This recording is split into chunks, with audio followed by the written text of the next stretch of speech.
हुकूमत ने साल 2025 से 2026 का बजट पेश कर दिया है। वज़ीर इत्तलाआत का ये कहना है कि ये बजट अवाम दोस्त है और इसमें अवाम के लिए रिलीफ दिया गया है, जबकि अपोजिशन की जो अरकान असम्बली हैं उनका ये कहना है कि ये अवाम दुश्मन बजट है। और इस हवाले से जो अरकान असम्बली हैं उन्होंने मुख्तलिफ राय का इजहार किया है। 6 से 12 लाख वाला जो स्लैब था उसमें टैक्स 5% से 2.5%, उसमें आधी कमी की गई।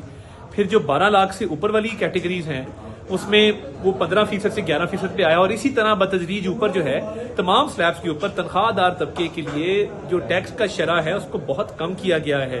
तो ये एक वादा था, वज़ीर आज़म ने पूरा किया। इसके अलावा ज़राअत के शोबे के हवाले से बेहतरी लाने के लिए फर्टिलाइजर पे और जो अद्वियात हैं, पेस्टिसाइड्स हैं, उस पर कोई नया टैक्स आयद नहीं किया गया है।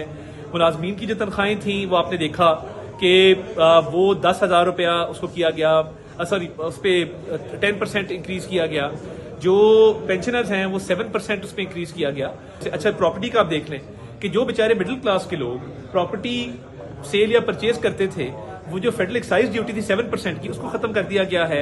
इस्लामाबाद में जो प्रॉपर्टी के ऊपर जो स्टैम्प पेपर था उस पर जो स्टैम्प ड्यूटी थी वो 4% से 1% कर दी गई है, जो कि सुबह भी इसको फॉलो करेंगे। तो ओवरऑल मैं समझता हूँ कि मिडिल क्लास के लिए एक फ्रेंडली बजट है। देखिए, बजट तो जो है ना 110% अवाम का दुश्मन बजट है, इसमें तो कोई शक नहीं। उसके पॉइंट्स जो हम बताएंगे आपको, क्यों क्या वजूहात हैं, ये हम अपनी डिबेट में बताएंगे।